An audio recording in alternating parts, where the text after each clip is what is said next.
Sí, señor, si usted será el duque de Wondorf, pero esa mesa es de Paco, que es cliente de toda la vida y tiene preferencia. Ahora, venga. Como en O2, donde mejoramos las tarifas primero a nuestros clientes. Solo O2 hace las cosas como O2. Fibra y móvil por 30 euros. Infórmate en o2online.es o en el 1551.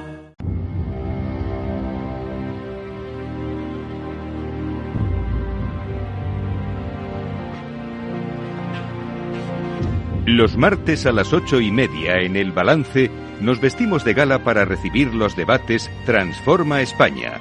De la mano de Eduardo Serra y moderado por Federico Quevedo, todas las semanas dedicaremos un espacio a reflexionar y debatir sobre aquellos asuntos que contribuyan a transformar el futuro y hacer del nuestro un país mejor.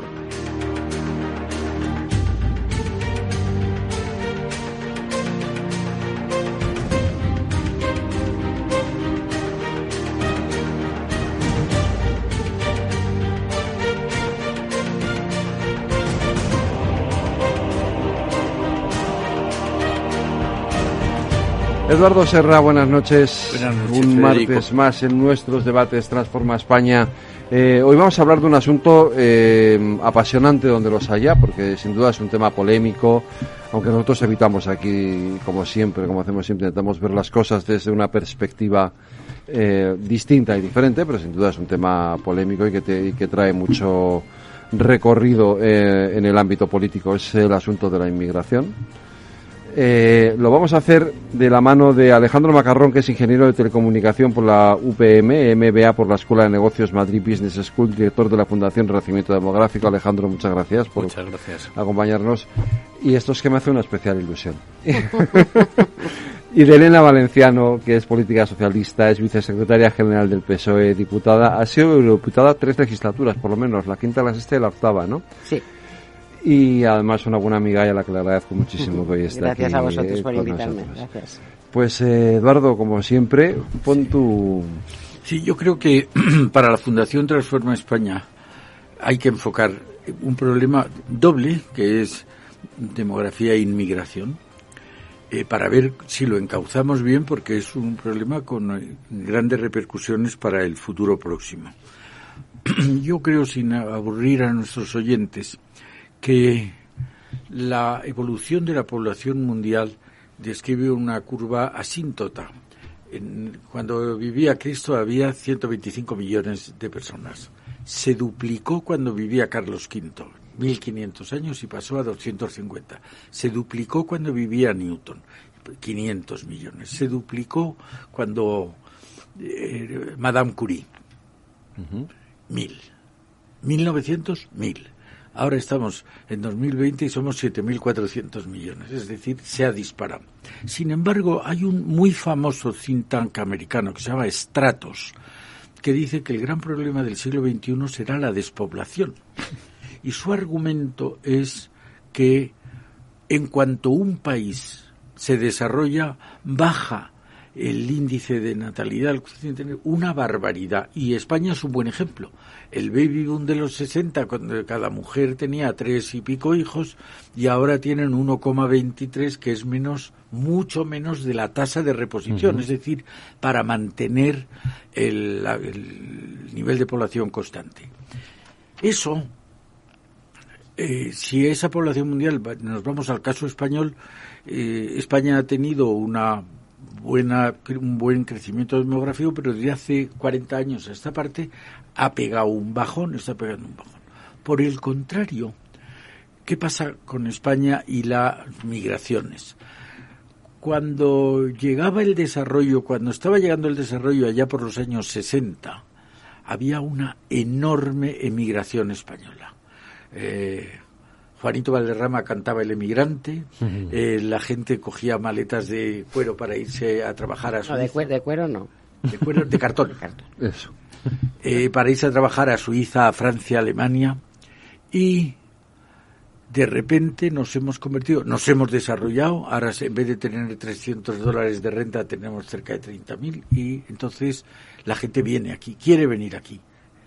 En general, casi todo el mundo quiere venir a Europa. Europa es hoy en la Tierra el paraíso. No hay ningún sitio mejor para vivir que... Y luego, aunque parezca un poco de chauvinismo, los españoles que no hablamos nunca bien de España, hay una cosa en la que hablamos bien, que es en este país es el que mejor se vive del mundo. Es decir, a casi todo el mundo le gusta vivir en España. Entonces, yo creo que en el caso español hay que cualificar esta inmigración que nos está viniendo porque nos ha tocado una lotería que es la inmigración iberoamericana. Yo creo que Castilla, básicamente, perdió en el siglo XVI y XVII el 20% de su población, 2 millones, porque la gente se marchó a América y están volviendo una gran parte de esa población y están cubriendo ese vacío del que luego nos hablará Alejandro, ese vacío demográfico. Entonces yo creo que esa dualidad de demografía e inmigración debe tratarse, y aquí yo creo que no hay motivos para que discuta la derecha con la izquierda, sino vamos a intentar llegar a unas conclusiones en la medida de lo posible comunes. Puede destacarse, hombre, la generosidad, la solidaridad de decir que vengan más gente, que vengan inmigrantes. Por otro lado, se pueden decir dos cosas: que vengan, pero seleccione usted a los que vienen. Nosotros estamos embebidos en un programa que se llama Work from Spain, diciéndole al talento, primero al español y luego al extranjero, que vengan a trabajar a España, aunque sigan trabajando para compañías extranjeras. Entonces yo creo que este problema es susceptible de ser abordado por una vez de consumo, por no decir de consenso, y es de lo que se trataría el debate de esta tarde. Pues sobre esa base, Elena, Alejandro, pues os pido que hagáis vuestra primera exposición. Bueno, voy a dejar, por supuesto, a Alejandro que hable antes, que es uno de los mayores expertos en demografía del mundo, así que para nada. Vamos a ver. El marco lo debe marcar él. Yo creo que la introducción que ha hecho don Eduardo es muy buena. Efectivamente, bueno, esto es un problema complejo, como se suele decir, pero es que este lo es más, ¿no? Porque se juntan efectivamente una falta de niños suficiente para el reemplazo generacional, que no se debe a las mujeres y los hombres. Obvio. Somos los dos los que, por unas razones u otras, que hay mucha gente que lo dice, y no, ni es correcto ni es justo. Yo he estado en Arabia Saudí, tuve que ir hace unos años por razones profesionales, ahí ha caído la natalidad igual prácticamente que en España, y sigue siendo el país donde los hombres y las mujeres están en la posición que están, o sea que esto es un poco universal. En esa falta de niños y de luego jóvenes y de reemplazo generacional, efectivamente se produce una apertura de fronteras y un atractivo por el estado de bienestar en el cual nos vienen, sobre todo a partir de Aznar, ¿no? Porque hay que decir que hasta Felipe González, hasta los gobiernos de Felipe González de España vino muy poca inmigración, y luego ha venido mucha, y el problema que hemos tenido, en mi opinión, es que ha sido viniendo sobre todo cuando estamos en crisis, durante lo que se llamó la burbuja, para mal o para bien, pues España genera una barbaridad de puestos de trabajo y llegamos al pleno empleo hacia el año 2007, 2006. El problema es que luego vino la crisis y claro, como estaban aquí mejor que en sus países, no se fueron, que hacen bien en no irse. Entonces hemos generado, esas bolsas de paro estructurales tienen que ver también con esos flujos, y entonces siguieron viniendo, han seguido viniendo, por ejemplo, el año 21 y 22, 20 y 21, que han sido años trágicos para la economía y para la salud, pues somos campeones mundiales en recepción de inmigración. Entonces eso efectivamente, como decía don Eduardo, convendría racionalizarlo. Respecto al problema de la falta de niños, es complejo y hace falta, de nuevo, habría que estudiarlo sin partidismos, porque además hay muchos segmentos de población. Sigue habiendo gente que tiene niños, oye, la gente, por simplificar, pero es verdad, la gente del Opus Dei pues sigue teniendo muchos niños, o sea, da igual los incentivos que des o no, pues ellos por unas razones van a querer tener niños. Y a ver otra gente que por los estilos de vida modernos no va a querer tener niños. Lo que queremos es que entre todos haya lo suficiente, o sea, tenemos que ver dónde están las teclas de los segmentos, las mujeres, los hombres, los jóvenes, los de distintas regiones, que no son todos iguales, ¿no? Se intenta a veces dar el café para todos. Y luego otro ángulo que quiero introducir, que no es el de país, no es el de sociedad, no es el de si crece la economía, la población o no, es de las personas. Un problema que conlleva esto es la soledad. La falta de niños, la gente que no tiene descendencia de ningún tipo, pues cada vez hay más gente solitaria. Y eso, además, por cierto, no se puede solucionar con inmigración. O sea, yo no puedo importar cuando sea viejo, no tenga hijos, para que me cuide un inmigrante para que sea mi hijo. Podré contratar un cuidador o cuidadora, pero no un hijo, ¿no? Entonces creo que ese ángulo hay que meterlo, porque siempre se enfoca sobre todo por las pensiones, ¿no? Y las pensiones, pues eso es una cosa que al final, oye, pues si se inventan los robots esos mágicos y que generan suficiente riqueza, pues a lo mejor tampoco hay problema, finalmente, tanto problema con las pensiones. pensiones, pero el de la soledad, el de la tristeza afectiva, el del desierto afectivo, lo vamos a tener igual. Bueno, no creo que con robots sigamos a tener la misma relación. Da gusto, estamos aquí en esta mesa, personas, nos vemos y tal, ¿no? Entonces creo que son elementos, digo, para no enrollarme demasiado, que hay que tener en cuenta. Desde luego no hemos sabido compatibilizar plenamente, y el trabajo femenino fuera del hogar ha llegado para quedarse. Siempre digo lo de fuera del hogar porque antes trabajaban igual muchísimo, pero dentro del hogar las mujeres, bien, pues no lo hemos sabido compatibilizar, y tenemos que compatibilizarlo con suficientes niños, porque es que es una cosa, uno es irreversible, ha venido para bien para siempre, pero es que el otro, si no tenemos niños, pues al final, oye, si no tenemos niños no tendremos ni trabajo femenino ni masculino, ¿no? O sea, todo ese tipo de cosas, si las abordamos sin partidismos y con rigor, yo creo que se puede avanzar, porque la buena noticia es que no hace falta un esfuerzo heroico para el reemplazo generacional, hace falta un poco más de un hijo, un poco menos de un hijo más por español y española. O sea, no estamos hablando 5 hijos, dice uno más. De hecho, en la fundación mía estuvimos pensando en llamarla uno más. Simplemente, sí, uno más, o 2.1, 2,1, porque no estamos hablando de 6 hijos, ni harían falta, y sería catastrófico, porque como ahora no se mueve ninguno, o sea, antes se tenía muchos niños en parte porque se morían. Y bueno, ya dejo, ya que no enrollarme demasiado. No, me parece muy interesante. O sea, ya a mí el hecho de que estemos hablando de esto ya me parece una noticia, porque realmente es un problema gravísimo, sí, ¿no?, que tiene la sociedad española y europea, y sabemos perfectamente lo que nos va a pasar si no lo remediamos dentro de 25 o 30 años, pero no se habla de ello. Es porque es un tema complicado, porque, bueno, los políticos actuales hay determinadas cosas de las que no hablan, por si acaso les supone alguna merma en su popularidad, ¿no? Y no se le dice la verdad a la sociedad, ¿no?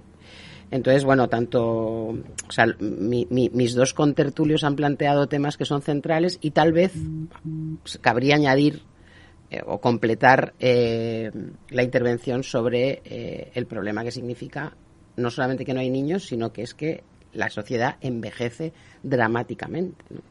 Y que la sociedad envejezca dramáticamente, además de los temas económicos, digamos, ¿no? No son solamente las pensiones, es lo que nos va a costar la sanidad, la dependencia. Es decir, que es que los servicios públicos tienen una carga que son incapaces de soportar, ya que no nacen niños, ¿no? Es imposible. Lo que estamos haciendo por un lado es absolutamente contradictorio con lo que estamos haciendo por el otro. Es decir, estamos alargando la vida de las personas, intentando dar servicios públicos de calidad a las personas mayores, y a la vez no estamos consiguiendo resolver que la gente joven tenga hijos, ¿no? Y como tú decías, es súper complejo. ¿Por qué no tiene hijos la gente? Yo conozco a mucha gente que querría tener hijos y no los tiene porque considera que no puede, ¿no? Considera que no puede. Y por supuesto está el problema o el capital tan importante que significa el empleo femenino, y la falta de compromiso, por otro lado, de los hombres en todo lo que tiene que ver con la tarea de los cuidados, ¿no? Entonces, caminamos hacia el desastre sí o sí.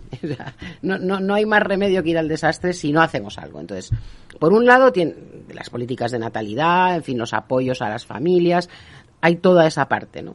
Y luego hay la parte de la inmigración, efectivamente. Yo siempre digo, si simplificáramos mucho las cosas y no existieran fronteras y todo eso, ¿no?, y consideráramos que la tierra es un suelo por el que las personas se mueven, ¿no? Y podríamos hablar de movilidad demográfica, de movilidad de las personas. Pues hace falta sacar a alguna gente de algunos lugares porque tenemos el nuevo fenómeno del cambio climático, ¿no?, y de todas las personas que tienen que abandonar sus países o sus tierras por los problemas del cambio climático, desertificación, desaparición de algunos países, etcétera. Esas personas tienen que poder caminar sobre ese suelo que es de todos, ¿no? Y se trata de organizarlo. Y no creo que haya que organizarlo solo en España, que desde luego creo que hay que organizarlo a nivel global, ¿no? Porque los movimientos son globales, por lo menos a nivel europeo, y Europa ha sido incapaz de plantear una política de migración medianamente razonable. Tenemos un montón de inmigrantes que son irregulares, y eso es un desastre para ellos y para nosotros y para el presupuesto del Estado y para el gasto público, y sin embargo seguimos ocultando esa realidad, ¿no? Así que lo primero que quiero decir es que os felicito muchísimo, ¿no?, por haber elegido este tema, y ojalá que hagamos pandi y que más gente se preocupe por esto. Los demógrafos lo llevan diciendo hace muchísimo tiempo, las personas que hemos trabajado más directamente con la inmigración también, pero de este nivel no pasa, ¿no? Nunca pasa a la agenda política. El liberalismo puro, Eduardo, siempre ha defendido, yo soy un liberal, la desaparición de las fronteras. Es decir, creo que siempre ha sido, digamos, un objetivo un poco utópico, si lo permites, pero bastante utópico. Pero sería un objetivo deseable, es decir, evidentemente, ¿no? Que la gente pudiera moverse, como dices tú, por cualquier sitio y poder trabajar en un lugar o en el otro sin que hubiera ningún tipo de... Pero luego hay un factor... No, que sobre todo quería decirte que es que hay gente que sí que podemos movernos por cualquier sitio. Claro, hay unos que sí y otros que no, esa es la diferencia, eso es a donde yo iba a ir ahora. El problema es eso que llamamos los derechos humanos. Claro. Que hay gente que efectivamente los tiene muy consolidados y pueden hacer en su vida lo que quieran y otros que no. Hemos hablado aquí muchas veces, Federico, un poco intentando evitar rutinas del pasado, pero ahora todo el mundo habla de globalización. Empieza a decirse que España protagonizó la primera globalización hace 500 años. En aquel tiempo se hablaba de la monarquía católica y hoy entendemos que la monarquía católica era que todo el mundo vaya a misa y tal. Realmente lo que quería decir en el siglo XVI, en época de Felipe II, la monarquía católica, monarquía era como entonces llamaban los estados y católico quería decir universal. ¿Qué pasaba? Que cuando vieron la primera globalización, España, que protagonizó aquel movimiento, veía que necesitaba que hubiera unas mismas leyes. Ahora mismo no es solo el problema de las migraciones, el cambio climático. ¿Cómo vamos a abordar el cambio climático si no hay una autoridad mundial? Católica, que quiere decir universal, que tenga la religión que quiera, pero que sea que hoy, con el mundo partido en 200 países, basta que uno diga, hay que poner el cambio climático. Ah, sí, tú ya que te has hecho rico, ahora ya cambio climático. Y yo que no soy todavía rico, ahí mismo. Y habrá unos por fas o por nefas y hay problemas como ese, la sostenibilidad, cientos de problemas que no tienen salida más que si desaparecieran las fronteras. Pero eso, además de un pío deseo, lo que tenemos que hacer es que se vaya solventando paso a paso. Sí. Eso es. Lo que decía antes Elena sobre el envejecimiento es clave. El envejecimiento se produce sobre todo por falta de niños y jóvenes, no tanto por la mayor esperanza de vida, porque parte del alargamiento de la esperanza de vida es con calidad de vida, o sea, sin envejecimiento. Una persona de 60 años ahora no es un viejo, yo tengo 62, y yo cuando era pequeño, los Beatles tenían una canción de cuando yo tenga 64 años, when I'm 64, seré un viejo, ¿no? De hecho, en mi fundación hicimos un estudio para la AEB, para la Asociación Española de la Banca, proyectando qué efecto tendría en la banca las tendencias demográficas, y para nuestra sorpresa, desde luego para la mía, nos salió que a los próximos 20 o 30 años, no digo dentro de 100, que dentro de 100 todos calvos, tenía más efecto el envejecimiento, más impacto negativo, porque las personas además, según van teniendo a partir de cierta edad, consumen menos, o sea, hay una serie de efectos, es decir, son personas igual, cuando tú cuentas una población no es lo mismo que hay una pirámide de población clásica que la pequeña. Entonces, ese efecto en sí, que se debe, insisto, casi en exclusiva, la parte negativa de ese envejecimiento, porque si alargamos bien los modelos laborales y tal, se puede trabajar hoy día con 70 años, se debe, casi todo el mundo debería trabajar con 70, 75 años, está en mucha mejor salud y es mucho más sano estar trabajando que vivir de una pensión que es más pequeña, que encima te aburres, ¿no? Esa parte es absolutamente crítica, ¿no? Tampoco la inmigración en España, que ha venido muchísima y que es más joven que los españoles y tiene algo más de hijos, ha frenado el envejecimiento en absoluto. Lo ha suavizado algo su ritmo de crecimiento, o sea, el envejecimiento lo puedes medir por la media de edad de la población, por la mediana, la que divide en dos mitades iguales, porcentaje de mayores de 65 años, porcentaje de mayores de 80 es el severo. Por cierto, que tenemos algunas de las regiones más envejecidas de Europa, ¿no? En esos rankings, Castilla y León. Y es más, y afinando un poco más, León, que dicen que quiere ser comunidad autónoma, sería la región más envejecida de toda Europa. Es decir, que ojo al parche, ¿no? Pero ese aspecto, desde luego, es crítico, y alguna gente dice con buenismo que eso es un triunfo de la sociedad, el envejecimiento de la sociedad. No, lo que es un triunfo es que vivamos más. Pero si no tenemos una estructura equilibrada, pues es un regalo muy envenenado. Y por cierto, las mujeres en concreto vivís más años, pero no con salud. O sea, por desgracia, os deterioráis más, sobrevivís más, sois más fuertes a efectos de supervivencia. Bueno, a cualquier edad la tasa de supervivencia es mayor la femenina, con 0 años, con 1 año. O sea, y todavía porque la gente dice, ahora las mujeres como fuman más o beben más, bueno, pues hasta ahora, o sea, tú te vas a los niños pequeños que se mueren poquísimo, pues también mueren más los niños. Nacen más niños que niñas, pero luego nos vamos muriendo más. Sí. Pero eso tiene un coste, o sea, tiene un sufrimiento si no hay una pirámide equilibrada, o sea, que eso de nuevo, insisto, hay que tenerlo, hay que ponerlo encima de la mesa, y se debe sobre todo, entonces, cuando vas a los temas del Pacto de Toledo, prácticamente nunca, como decía doña Elena, prácticamente nunca se dice, oiga, claro que hay que hacer medidas de administrar mejor la escasez, pero las empresas, cuando entran en crisis, lo primero que hacen es recortar costes, porque es lo inmediato. Pero si no acaban generando más ingresos, si usted cada año vende menos, usted al final podrá recortar toda la estructura de costes y cerrar, que es lo que le pasa a una sociedad. Dice, administrar mejor es recortar costes, entre comillas. Pero usted al final tiene que generar la riqueza nueva, la reposición que son los niños, porque si no... Pero porque la política, en cuanto, esto lo sabe bien Elena, en cuanto intentas racionalizar un poco un debate... No, y sobre todo un debate que tiene tantas aristas como este, ¿no? En el que te puedes meter en un jardín muy fácilmente, porque desde echar la culpa de la baja natalidad a que las mujeres trabajan, hasta, digamos, hacer descansar sobre los inmigrantes un tipo de tarea que los españoles no quieren, hasta al revés, ¿no? Tener el temor de que los inmigrantes nos quiten el trabajo y tal, te metes, claro, pero eso te metes en ese jardín si lo haces mal, pero este es un debate que imprescindible. Mira, para unir lo que decían Eduardo y el profesor Macarrón, el cambio climático y la población envejecida. Bueno, pues está demostrado que las sociedades envejecidas son mucho menos sensibles a los problemas del cambio climático que las poblaciones jóvenes. Porque, oye, si tú tienes 70 años y te dicen que dentro de 50 no sé qué va a pasar, pues... Pero si tienes 14, 15, 16... ¿Sabes? Tu mundo, el mundo que tú vas a construir, es donde está el problema fundamental. Entonces, para muchos de estos problemas tan sensibles y que necesitan de tanto compromiso social, las sociedades envejecidas plantean también problemas. Sí, y no solo por eso, Elena, yo que soy el más viejo, recuerdo en los años 70, que yo empecé a trabajar en el Ministerio de Industria con la UCD, no había ninguna sensibilidad a la ecología. No, claro. No. Pero ninguna, pero no era allí con 14. No. Ahora, los que tenemos los años que tenemos, pues tienes la que has podido adquirir, pero los niños que nacen ahora la tienen de nacimiento. De nacimiento, absolutamente. Hoy hay una cosa que me ha... la amabilidad de Federico hace que de vez en cuando anuncie en este programa.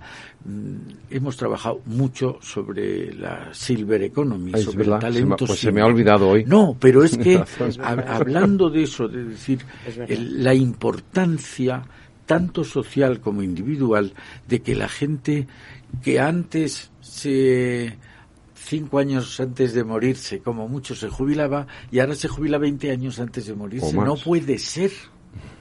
La gente que nació, de cada 100 nacidos en 1919, cumplían 65 años, 90. 10. De cada 100 nacidos en 2019 cumplen 65, 90. Es justo lo inverso. Sí. Bueno, aquí hay que agarrar, porque no es solo que tenga muchas aristas, es que para arreglarlo tienes que coger un montón de... Claro. Hay una cosa que me ha gustado cuando decías el problema de la soledad. Bueno, la soledad, yo recuerdo ir de la mano con mi padre y saludar a algún amigo paseando por la calle.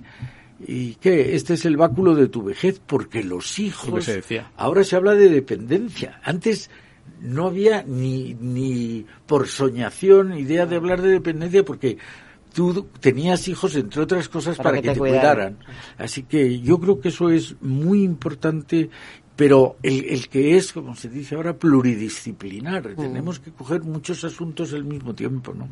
La soledad, en España se ha multiplicado por 6 el porcentaje de los españoles que viven solos en los últimos 50 años. Era menos de 1 cada 50 en la serie Cuéntame, que retrata ese momento, ¿no?, de la España de los 60 y 70, eran menos de 1 cada 50, y ahora es como 1 de cada 8.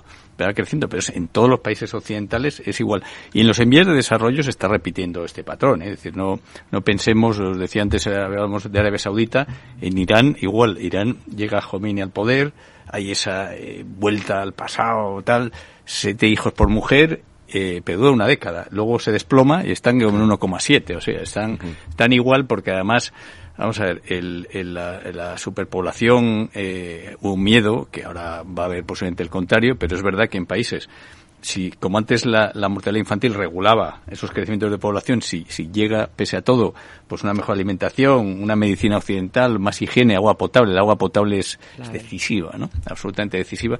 En España hace 100 años, de 1911 a 1915, morían 45.000 niños de media, menores de 2 años de diarrea y gastroenteritis. Claro, 45.000. Era casi todo el agua. Entonces no había la vía intravenosa, que ahora si tienes un problema te enchufa la vía intravenosa y el niño revive en un segundo. Yo he tenido dos hijos que les hemos tenido, empieza a vomitar, no para de vomitar, le dice el médico, bueno, si decae un poco, tráemelo, le enchufan la vía intravenosa, pero claro, antes todos esos morían directamente, ¿no? Sí, claro. Entonces, claro, si no tienes efectivamente menos niños, es que hacen falta menos niños que antes. El problema es que hemos consumido ese margen. O sea, la caída de la mortalidad infantil es tan bestial que en 1880, en España, un niño de cada 2 no llegaba a cumplir 12 años.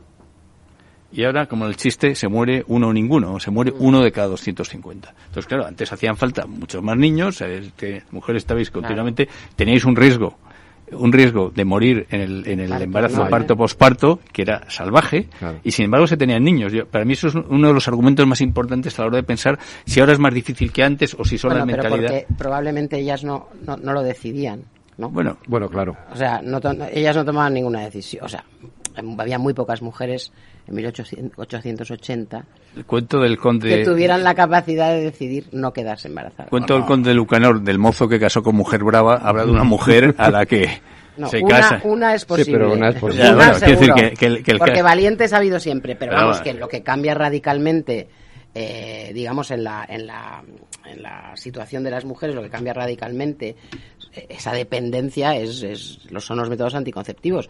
Eso hace que todo cambie, porque... ¿Sabes cuántos hijos había por mujer cuando llegaron los métodos anticonceptivos? Bueno, cuando empezaron ya había la mitad de los históricos. La mitad. ¿Sí? O sea, en España cuando murió Franco, una sociedad nacional católica, todo lo que quieras, todo el machismo que quieras y tal, era la mitad. Ya había caído a la mitad. Las sociedades ya se habían ido ajustando. Pero ya habíamos entrado en una cierta modernidad, yo creo. Claro, vamos a decir, porque es que vamos, esto se está pasando el siglo XIX. Esto es un proceso, estadísticas buenas hay desde el siglo XIX más o menos, en Suiza en concreto, empiezan en 1876 y ya empiezan cayendo. O sea, los datos de nacimiento de Suiza desde 1876 ya están cayendo. O sea, siglo XIX.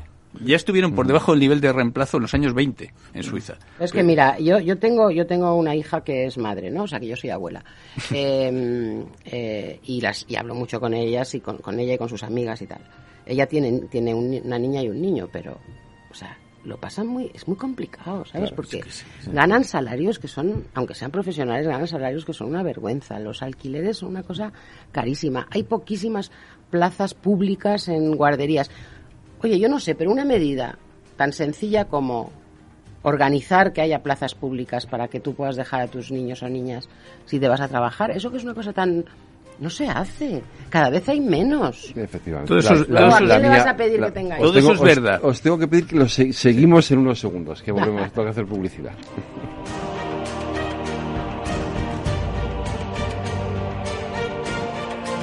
Transforma España.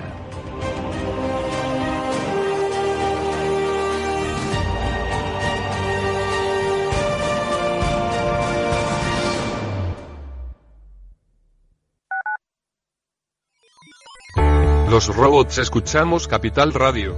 Es la radio más innovadora. Oímos a Saragot, con Luis Vicente Muñoz. Ahí le has dado. Esto es Capital Radio. Di que nos escuchas. ¿Está pensando en montar una empresa pero no se atreve a dar el paso en solitario? Busca una marca conocida y consolidada que le respalde. En Franquiciados le ayudamos a elegir el negocio que más se ajuste a sus necesidades. Franquicias de éxito, innovadoras, de baja inversión. Los miércoles a las 12 en Capital Radio tienen una cita con el único programa de radio de España especializado en la industria de la franquicia.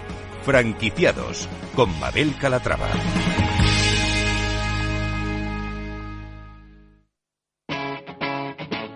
Capital Radio.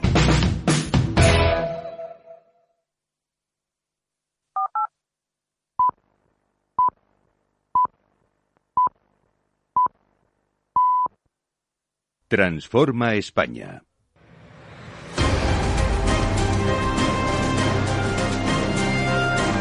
Las 9 de la noche, una hora menos, en las Islas Canarias. Seguimos en la sintonía de Capital Radio. Nuestro debate Transforma España, hablando de inmigración. Y yo os pongo sobre la mesa un asunto que creo que es fundamental, que es el marco regulatorio. Debe existir... bueno, sí, querías si me permites, algo, que comentaba doña Elena, que es abuela de 2 hijos, ¿no? Y su hija tiene los mismos hijos que nuestros reyes. Es decir, Alfonso XIII tuvo 7 hijos, don Juan de Borbón tuvo 4, Juan Carlos tuvo 3, Felipe 2, o sea que métete a ver los hijos de las familias reales, la británica 3/4 de lo mismo, la marroquí, la japonesa, o sea que al final concurre una serie de factores, algunos será por la precariedad, otros porque retardo cuando formó pareja, otros por... Bueno, también hay eso, ¿no? El retraso en la edad de la primera maternidad, ¿no? Muy importante, eso es fundamental, y eso lleva a muchas maternidades deseadas que no se pueden conseguir. Esa para mí es la más triste de todo, porque hay una parte de fecundidad que perdemos, porque vamos demasiado tarde, eso genera que no puedo quedar embarazada o que pierdo, a partir de cierta edad los abortos espontáneos se disparan. O sea que es muy curioso ese tipo de datos, y luego países ultra mega ricos que están como nosotros en natalidad. O sea, donde esos problemas que tenemos en España, que son claramente muy preocupantes de precariedad, de vivienda, pues en Luxemburgo o en Singapur o en Irlanda, bueno, pues es que están como nosotros, prácticamente. Bueno, están cayendo en todo. Bueno, Singapur está por debajo de nosotros. Y Irlanda, que era la reserva reproductiva de Europa, pues ya está, vamos. Fíjate, hay una cosa horrible, ¿no? Y es como que la gente ya no tiene mucha esperanza en el futuro, ¿no? O sea, el futuro ha dejado de tener sexy, ¿no? O sea, el futuro... antes era como... No, antes el futuro tenía un componente positivo, ¿no? Yo cuando era joven, pues, oye... mañana... Ahora es vivir el presente, ¿no? Pero ahora es que el futuro lo que da es miedo. Se tiene miedo. Yo creo que hay un exceso eso de generación de pesimismo. Cuando vino la pandemia, parece que se iba a hundir el mundo. Sí. ¿Sabéis lo que pasó con los nacimientos con la pandemia? Pues lo que pasó es que 9 meses después de empezar los confinamientos duros, en España se desplomaron, y en otros países también, y luego se recuperaron al mismo nivel que antes, pero parecía... Y a mí hice una entrevista con una mujer que se había quedado embarazada justo al primer confinamiento. Joder, pareces una heroína, le ponían como si fuese, vamos, oye, heroicos eran los de antes, los que pasaban hambre, los de tal, los de la guerra civil, pero, hombre, es decir, no es igual de fácil durante la pandemia que un año antes, para que no nos vamos a engañar, pero yo creo que se amplifican las dificultades en España, todos los problemas que tenemos. Bueno, pues no para de venir gente, o sea, los inmigrantes, desde luego, volviendo a la inmigración, eligen España, aunque aquí nos quejemos de todo con razón y sin ella, porque creo que hay de las dos cosas. O sea, hay una generación de pesimismo continua, o sea, hay como una generación de miedo. Y eso es tremendo, porque eso cuando estás haciendo un proyecto de vida es muy importante, ¿no? ¿Cómo lo ves? O sea, yo oigo a esta gente joven decir, pero es que yo ¿para qué voy a traer un hijo al mundo? Y es una cosa tremenda, ¿no? Bueno, están aumentando dramáticamente los suicidios. Eso también. Yo creo que no quito importancia al problema que estamos charlando hoy, pero algún día habría que tener en cuenta por qué la gente dice, en el 68 decíamos que se pare el mundo que me bajo, pero era un grito de rebeldía. Bueno, era otra cosa, no tiene nada que ver. Por eso que es un grito de desesperación. Sí, ahora es un grito de desesperación. Gente súper joven, ¿eh? O sea, entre los jóvenes es la causa de... ahora mismo la mayor. No de enfermedad. Más claro, lo que pasa es que no mueren de otra cosa. O sea, realmente... también, claro. Quiero tranquilizar un poco, no se están disparando tanto. Hay ciclos, y lo que sí hay, vamos a ver, los suicidios aumentan con la edad. Yo no sé si es porque gente que se deteriora sus condiciones cognitivas, o tienes un cáncer de esos ultra terminal, ultra horrible. Entonces, la tasa de suicidios tiende a aumentar según envejecen las sociedades, y es verdad que los jóvenes, como no mueren de otra cosa, pues claramente dice, oye, el porcentaje de jóvenes que mueren de suicidio respecto al total de muertes de jóvenes... Pues mira, me alegro de oírte, no lo sabía, pero lo que sí sabía es que, aunque nos... televisan cada lunes los muertos de carretera, los muertos por suicidio han superado los de carretera, pero eso que dices, los hombres somos más blanditos, nos suicidamos el triple. Que eso, a ver si también nos... No, es evidente que sois más blanditos. A ver si... Ya, nadie pero dejar de meteros con nosotros. A ver si se nos tiene en cuenta que pero mueren... nadie lo discute, que sois más un poquito más. Sí. Yo creo que es importante que se visualice, que se hable, o sea, que esto que antes era como un tabú, no podemos como hablar del suicidio, de este tipo de cosas, todas esas cosas creo que es muy importante que se pongan encima de la mesa, que se comenten, que se abren, que se conozcan, que se sepan, y sobre todo todo lo que lo rodea, todo lo que es la salud mental, creo que es fundamental, ¿no? Porque además es que estamos viendo una época en la que hay, ya en términos genéricos, los problemas de salud mental sí que han crecido de una manera tremenda, ¿no? Es que eso, de lo que morimos ahora, la causa de muerte que más crece con diferencia en España y en todo Occidente es por enfermedades nervioso-mentales. Claro. Por simplificar, no nos morimos de otras cosas, vamos viviendo cada vez más, claro, nos vamos deteriorando. El cáncer, hay más por edad, pero hay menos por tratamientos. Los tratamientos mejoran. La carretera, mucho mejor. El corazón ha sido espectacular. Entonces, claro, ¿qué nos queda? Y eso sí os afecta, por cierto, más a las mujeres. Hay mucho más Alzheimer femenino, y no solo por edad. O sea, es como el 70% de los fallecimientos de Alzheimer. O sea, es decir, que hay cosas en las cuales hay asimetrías. Pero yo, como tema de la educación básico, plantearía el de mirar el futuro con algo de luz, porque es que esta vida es una condena, pero bueno, si me la pinta usted además de negro, pues me bajo. Que os la dejen a Transforma España. Bueno, en eso estamos, ¿no? Diciendo, no, pero yo les digo a mis hijos que tienen 20 y tantos, 30, les digo, pues sí, oye, ya sé que las cosas están muy mal, pero es que cuando yo tenía vuestra edad también estaban fatal. Sí. O sea, nosotros nos pusimos a cambiarlas. Pues oye, pero claro, no lo tienen fácil. La verdad es que no lo tienen fácil. Y yo no sé si hay alguien, aparte de nosotros y los expertos y tal, muy preocupados porque no nazcan niños. No lo percibo como un problema que se plantee la política, ni la economía, ni para nada. O sea, no lo percibo. De hecho, no se hace nada. O sea, no se hace nada para que nazcan más niños. Tampoco, ¿no? Sí, pero yo creo que es que hay una cosa. Tú antes hablabas de la política y de los medios de comunicación. Estamos como demasiado obsesionados con el presente. Claro, es terrible. Y decir, oiga, pero piense usted un poco en el largo plazo. Pues mire con las luces largas. Vamos a ver a dónde vamos. Eso, bueno, eso debería ser la política, en realidad. Por desgracia, los incentivos que hay en el sistema, no hay alternativa ni buena ni deseable a la democracia. Pero claro, si te juegas el cocido cada año, cada 2 años, en vez de cada 30, pues necesitas, para facturar en votos, en medio de temas más empresariales, facturar en la empresa es sacar votos en política. Entonces, claro, los que habéis estado y estáis, dicen, oye, sabes que cada año y medio, y esto no opera cada año y medio. Esto es un tema que va muy lentamente. Decía Alfred Sobí, que es el director de tesis de doctorado, don Joaquín Leguina, demógrafo de verdad, el que inventó el término tercer mundo. Él decía que la mala demografía opera como las termitas. O sea, que una crisis económica es como dinamita, es como una explosión, sube mucho el paro, la bolsa baja, pero luego se reconstruye. Pero esto es como las termitas, que vas socavando, pero claro, tú no las ves. Y el día que se cae ya no tiene arreglo. Exacto. Y entonces había un gallego muy preocupado que decía, en Galicia cada día desaparece una aldea, porque nacen 50 niños y mueren 80, ¿no? Lo que pasa es que esa aldea no existe. En un edificio de Lugo hay una casa donde... O sea, no la ves si tú no lo visualizas. O sea, si no lo visualizamos, ojos que no ven, corazón que no sienten. Sí, es así. Es cierto que en el debate de la natalidad no se trata, pero no se trata, yo creo que porque se trata siempre desde un aspecto, más de confrontación política que de otra cosa. ¿No? Nadie desciende al debate desde una perspectiva. Ni a eso ni a ningún otro.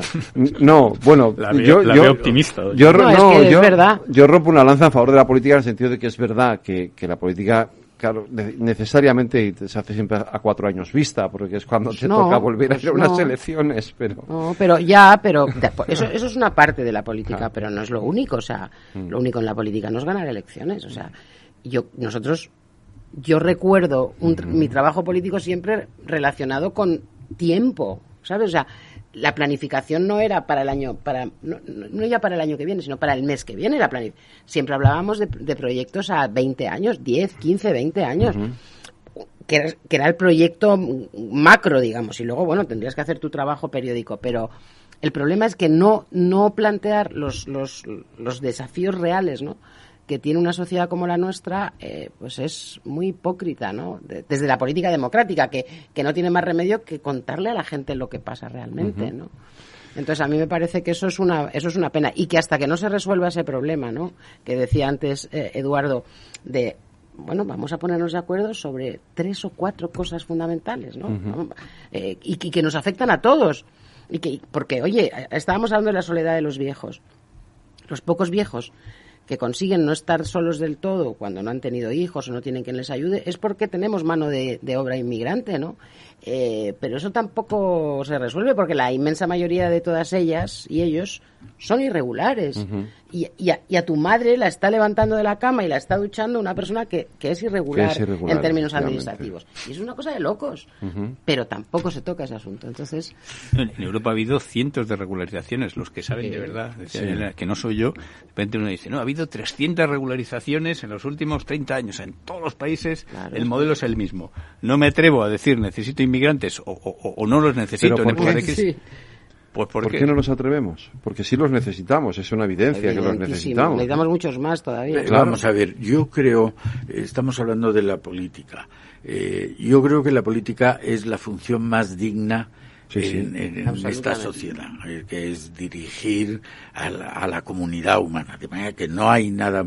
El problema es que hay épocas de mejor política y hay épocas de peor política, y cuando la política se hace demasiado electoralista o demasiado polarizada entonces se empeora. Pero esto necesita un cambio radical de la política que, entre otras cosas, pase por hablar menos de la política y nos ocupemos de los problemas serios del país como este y como muchos otros que tenemos y que tienen solución, pero no tienen solución si no la afrontas, ¿no? Yo creo que hacen falta instituciones de la sociedad civil. O sea, gente que no pedimos votos, son los que podemos atrevernos a decir cosas que si pides el voto... Es a donde yo quería ir antes, efectivamente. Hace falta... Aquí estos debates tienen que estar en la sociedad think tanks, asociaciones, pero los que hemos intentado alguna, desde luego, la mía, hemos fracasado completamente a la hora de conseguir algo de dinero.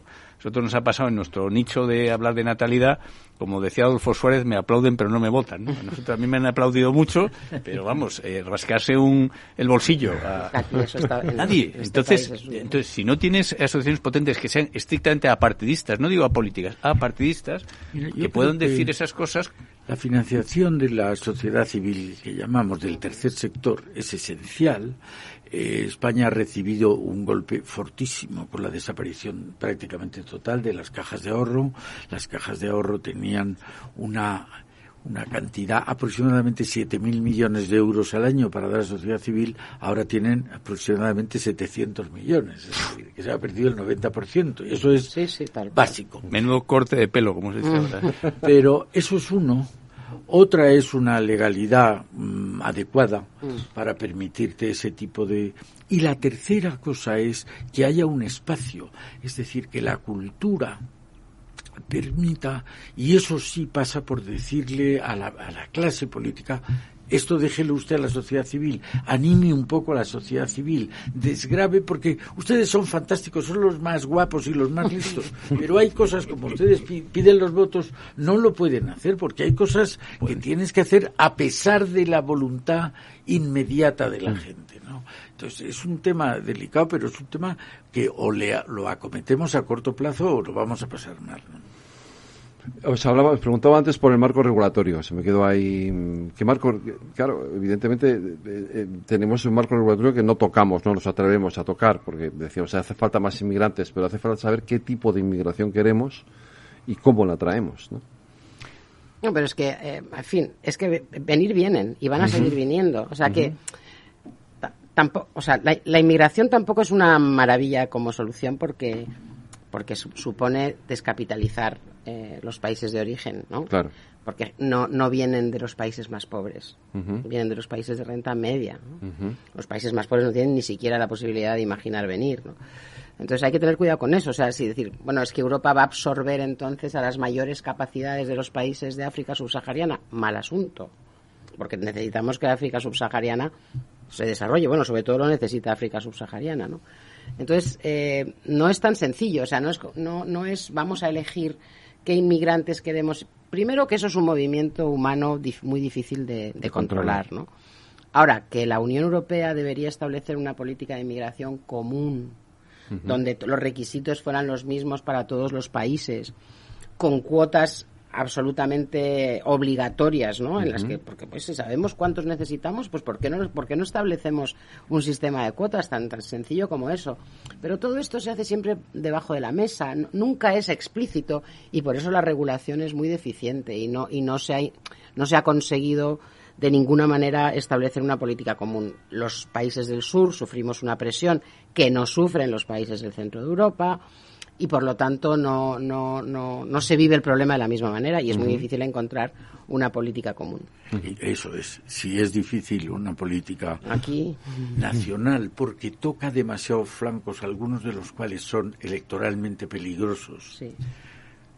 Vemos la mayor dificultad de tener una política común. Hemos estado viendo en las pocas cosas que se han intentado hacer, como países como Polonia, Hungría se separaban del tronco común, por otro lado el Reino Unido, es decir, pero para eso hace falta, entre otras cosas, que la sociedad civil pida, no va a hacer la regulación la sociedad civil, pero pida a la política que se encarguen de eso, ¿no? Luego, una cosa muy importante es que el inmigrante que venga generalmente sea, sobre todo por razones laborales. Yo creo que todos los inmigrantes vienen a trabajar, pero ahora tiene un plan B que no existía en la historia, que se llama estado de bienestar, y lógicamente hacen bien en aprovecharlo. Y cuando se quedan en paro, en otras épocas, pues se iban, pero ahora no. Voy a dar un dato que es, verdaderamente es así, viene de los microdatos de la EPA, las estadísticas públicas, además de lo que publican, se puede entender, hay unos datos que son los microdatos que me costó muchos años que alguien me dijese cómo manejarlos, pero una vez que los manejas sale oro de ahí, ¿no? Concreto, por ejemplo, los africanos en España, en el año 13, ya van a tener un 60% de paro. La crisis fue muy dura, a ellos les afectó más. Bueno, en los 3 años siguientes no se fueron ni el 1%. ¿Por qué? Porque estaban mejor aquí. Estaba el bienestar. Claro. Entonces, ellos hacen muy bien. Vamos a ver, ellos es completamente... Ahora, es lo que necesita España, masas adicionales. Entonces, en cuanto a la crisis amainó un poco, a partir de mediados de 2015, vamos a ver, empezamos a crecer, pero teníamos las heridas, o sea, una crisis genera heridas, después se empiezan a cerrar, entonces ya no decimos que hay crisis porque la economía crece, pero las heridas lo que tienes que hacer es, que sequen, etcétera, que decir, que baje el paro, que tal, ¿no? Cuando empezó eso, volvía a venir inmigración en masa. Voy a dar dato, ¿no? De mediados de 2015 a finales del 19 vinieron 1,1 millones de inmigrantes extracomunitarios, cuando aquí tenían un paro medio del 26%. Que por cierto son tasas de paro que no se conocen en ningún lado. Entonces eso, lógicamente, pues esos números chirrían. Yo no he hecho para nada la culpa al inmigrante, o sea, es que es lo lógico. ¿Tú qué vas a hacer? O sea, ¿Qué harías tú, no? Que es la pregunta que te hace. ¿Qué harías tú? Como decían aquel. Claro. ¿Qué harías tú en un ataque preventivo de la URSS? Exactamente. Pero vamos, pero claro, eso no está bien, o sea, eso no es un modelo bueno, no es un modelo sostenible. No, desde luego. Y es un modelo que consume muchísimos recursos porque en España es verdad que no se deja nadie atrás. En España tenemos la esperanza de vida altísima y eso solamente se consigue si hay una cohesión social en lo básico tremenda. Vamos a ver, Madrid antes de la pandemia tenía la mayor esperanza de vida del mundo. No solamente del mundo. Ninguna prefectura de Japón tenía esa esperanza de vida. Las dos Vallecas, que son los distritos, porque nada es homogéneo, con menor esperanza de vida, la tiene más alta que Suecia. Bueno, eso es un triunfo de la sociedad española. Ahora, no es gratis. Claro. Entonces, claro, si viene más y más gente, más cápitas, a las que tenemos que tratar así, pues al final se generan esas xenofobias, se generan tal, o sea, tenemos que, o la ordenamos por vía europea o por vía nuestra, incluido el estado de bienestar, que no es regulación como tal teórica, sino hasta qué punto tiene usted derecho indefinido a prestaciones si usted es extranjero y a cotizar muy poco, etcétera, o nos vamos a hundir, porque para empezar habría que darle la posibilidad de cotizar, porque como muchas de las personas son irregulares no cotizan. Eso es de coña. Pero sí pueden ir a un hospital público a que los atiendan. Entonces es que lo de la irregularización esta es una cosa absurda. Absurda, o sea, que se fastidie mi capital, que yo no como rancho. Ellos claro que cotizarían si tuvieran contratos de trabajo razonables, ¿no? Por supuesto.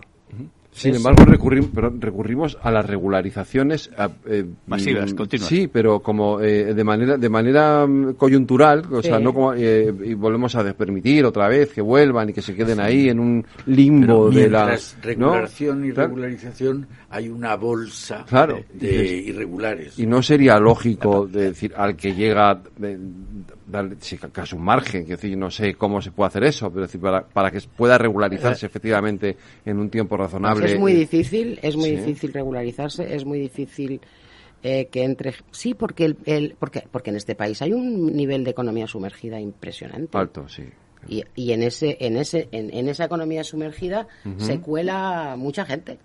Y eso es un desastre. Eso no solamente inmigrantes, sumergida. Claro, y eso crea economía sumergida. La palabra excepcional en español significa lo que significa excepcional. Sin embargo, la inmensa mayoría o un porcentaje enorme de los inmigrantes que se han regularizado se han regularizado por un mecanismo que se llama por circunstancias excepcionales de arraigo, que es que demuestre que lleve 3 años aquí, denos incluso sus papeles de la sanidad que ha cotizado, pero la palabra es excepcional, lo cual es de chiste. Es muy hipócrita. Porque si fuesen 50.000 los que se han regularizado de esa forma, es que prácticamente todos se regularizan por circunstancias excepcionales. Y quite, por favor, la palabra excepcional, señor regulador, porque es un insulto a la semántica y a la inteligencia, ¿no? Desde luego. Pero el coste de todo eso al final lo asumimos todos, y eso tiene un coste, sin duda.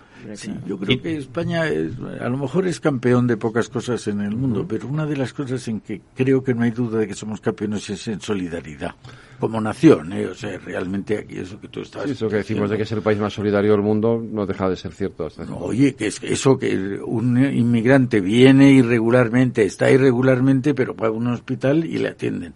Y no hay que decir que irse a Estados Unidos para que no pase eso, es que en el Reino Unido no pasa. Tampoco. No, ni en Bélgica. Claro. Y eso es muy bonito, pero hay que saber que es caro. Es muy caro. Es caro, y luego hay otro elemento que es en las clases medias bajas, pues hay una competencia laboral incrementada. Es decir, si mientras la ley de la oferta y la demanda, que es la básica de la economía, no sea abolida, no sea derogada, pues si aumenta tremendamente la oferta de mano de obra poco cualificada, porque otra cosa que no puede resolver la inmigración es la parte de mano de obra cualificada, entre otras cosas porque si lo hiciésemos, como decía doña Elena, descapitalizaríamos a los países, pero es que además no somos país de primera tipo Estados Unidos o Alemania para traer mucha inmigración muy cualificada. Entonces, esa parte tampoco lo vamos a resolver, que es cada vez más importante, ¿no? O sea, que todos estos aspectos que vamos sacando aquí, si se sacasen sin acritud, como decía un histórico, pues yo creo que se pueden abordar, y sobre todo en estas cosas no se puede hacer algo de golpe. Y mañana todos los irregulares fuera, pero dice, oiga, haga usted un plan en 5 o 10 años para que en 5 o 10 años de transitorio esto quede arreglado. Yo creo que en la Fundación Transforma debería dar un plan como Dios manda. Sí. Yo me acuerdo cuando hice el Real Instituto Elcano, yo dije, tiene que estar el gobierno en la oposición y tiene que estar el sector público y el sector privado. Entonces, recuerdo una vez en donde la verdad es que allí pues no había demasiado confrontación, demasiado conflicto, pero de repente salió un día, oye, a España le interesa que Turquía esté en la Unión Europea, a España. Otra cosa es lo que diga Alemania o lo que diga Inglaterra, lo que sea. Y el líder el representante, no el líder de la oposición, dijo, la verdad es que nosotros no tenemos criterio formado. Y el líder del gobierno, el secretario de Estado, dijo, nosotros tampoco. Bueno, pues sentaros y pensar qué nos interesa. Pues aquí es algo igual. ¿Por qué no se empiezan a crear grupos de trabajo? Claro, eso digo yo. ¿Por qué no hacen grupos de expertos? Claro. ¿No? Que hagan un papel, sobre ese papel opinan otros. Es decir, lo que no puede ser es esconder la cabeza, ¿sabes? Claro. Como un avestruz. Eso es lo que no puede ser. Se hizo, yo creo que con la sanidad, Fernando Abril, hubo un papel de Fernando Abril con un grupo de expertos sobre cómo había que tratar ese problema. Yo creo que esa es una fórmula. Oiga, hay partes en las que discutan ustedes, pero hay partes en las que no discutir. Nosotros en la Fundación hemos dedicado unos esfuerzos ímprobos a la educación. Bueno, yo comprendo que si la religión o la educación para la ciudadanía, todo eso es sitio para discutir, pero oigan ustedes que nuestros chicos y nuestras chicas sepan programar, que eso van a tener trabajo mañana. ¿Por qué no? Bueno, pues prima el conflicto y al final seguimos sin saber. En natalidad hay un ángulo que sería el más fácil, en mi opinión, de abordar con ese enfoque, que es el adelantar, el tener los niños antes. Pues mucha gente, casi todo el mundo acaba queriendo tener niños. Cuando se le ha pasado la rabiosa juventud y ve que algunos lo han tenido y que en realidad está muy bien y tal, pero no pueden.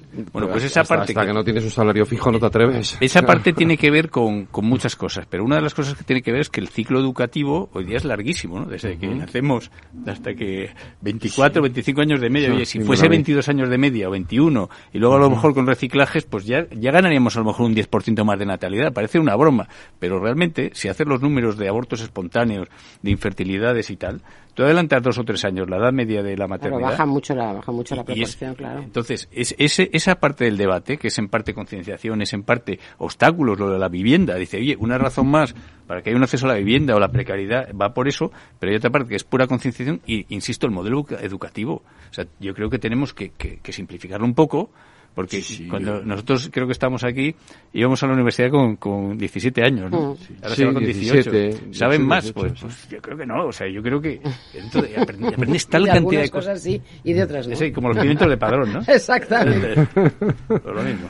Lo cierto es que al final el debate debería ponerse, tú decías, un grupo de trabajo, debería existir grupos. Hubo un tiempo, de todas formas, en la política, cuando solo estaba el bipartidismo, claro que este tipo de cosas. No, a lo mejor los hay, yo no lo sé, pero yo te digo que el de la inmigración es menos, pero el tema de la demografía sí que en Europa se habla más que en España, ¿no? Aquí se habla de la España vacía, que es la parte menos importante, es dolorosa para el que le afecta. La España vacía es el futuro. O sea, es una zona, son zonas que se han quedado sin natalidad y con emigración, porque hay zonas de España con baja natalidad, incluso Madrid, pero como aquí nos viene gente de toda España y tal, pues no notamos nada. Ahora te vas a una comarca.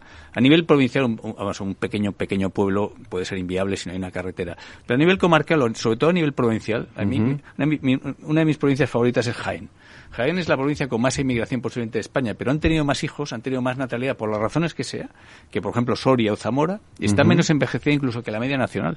Ha perdido muy poca población, porque hasta ahora han compensado. Los que se iban con los que nacían. Pero si tienes inmigración y no tienes niños, entonces ya mueres. Claro. O sea que esa parte, y sin embargo que se está hablando en España vacía, no se habla de esto. No está dentro de los temas del reto demográfico, no quieren hablar nada. O sea, parece que es una cosa orientada a conseguir votos, porque las provincias rurales están sobre representadas, y hoy día, pues lógicamente, donde hay dinero y hay subvenciones, pues claro, todo el mundo habla de cómo fijo población en vez de cómo creo población, que es natalidad. Pero en fin, yo creo que a mí me gusta la conclusión de que, como dicen en el lenguaje taurino, parar, mandar y templar. Exactamente. Vamos ahora a ver qué hacemos en los próximos 15 años. Tú decías, y yo me acuerdo que trabajabais para el futuro, yo en defensa hace 30 años. Bueno, ahora se celebran los 40 años de la otra, pero trabajamos muchísimo. Claro. Entonces, esa idea de pensar en el futuro, no en mañana, debería extenderse a todas las consideraciones, desde luego la demografía, desde luego a la inmigración, pero a muchísimas otras cosas también. O sea, habría que hacer participar más a los expertos, a los científicos, a los intelectuales, a los escritores, habría que hacerles implicarse más en proyectar todas esas capacidades que tiene esa gente, que no hace política, pero que es gente muy inteligente, muy preparada, en problemas que a lo mejor la política, efectivamente, como decíais, pues no puede tratar inmediatamente porque, en fin, porque estamos como estamos, pero hay que hablar del asunto, ¿no? Hay que hablar del asunto. Porque la inmediatez a veces impide, ¿no? Claro, que puedas dedicarle el tiempo necesario, ¿no? Claro. Además, el mogollón de noticias que caen al segundo, que hace imposible que reflexiones sobre nada, pues todo eso tiene luego un efecto muy negativo para un país. Te estalla una guerra y te lo cambia todo. Cantidad de veces que vas a ir a un programa para hablar de estas cosas son más de largo plazo y te llaman, no, espera, que es que ha habido no sé qué atentado, ha habido no sé qué, ha habido... Siempre hay un inmediato que tiene mucho más tirón. Eso es. Pues Eduardo, ¿le ponemos una conclusión a esto? Bueno, yo creo que a mí me gusta, no sé si a vosotros os gusta también, el parar, mandar y templar, como conclusión, y bajo esos parámetros considerar la demografía y la inmigración, ¿no? Porque las dos cosas necesitan una regulación omnicomprensiva o multidisciplinar y reposo y tranquilidad para abordar problemas de largo plazo. Yo creo que esa es esencial. Aquí siempre hemos dicho que el populismo ha hecho un daño tremendo a todos estos debates al final. Por supuesto. Inevitablemente, ¿no? Porque hemos ido a la política de lo simple, de lo banal, ¿no? Y no hemos descendido a la gran política, a la política de la reflexión. Lo hemos perdido mucho desde hace años ahora, pero en fin. Ya mejoraremos. Lo haremos, seguramente. Alejandro Macarrón, muchísimas gracias por habernos acompañado. Muchas gracias por invitarme a esta mesa. Y Elena, ha sido también un placer. Gracias, muchísimas gracias por invitarme. Ha sido un placer. Y Eduardo, te espero la semana que viene aquí en Más Debate Transforma España. Gracias.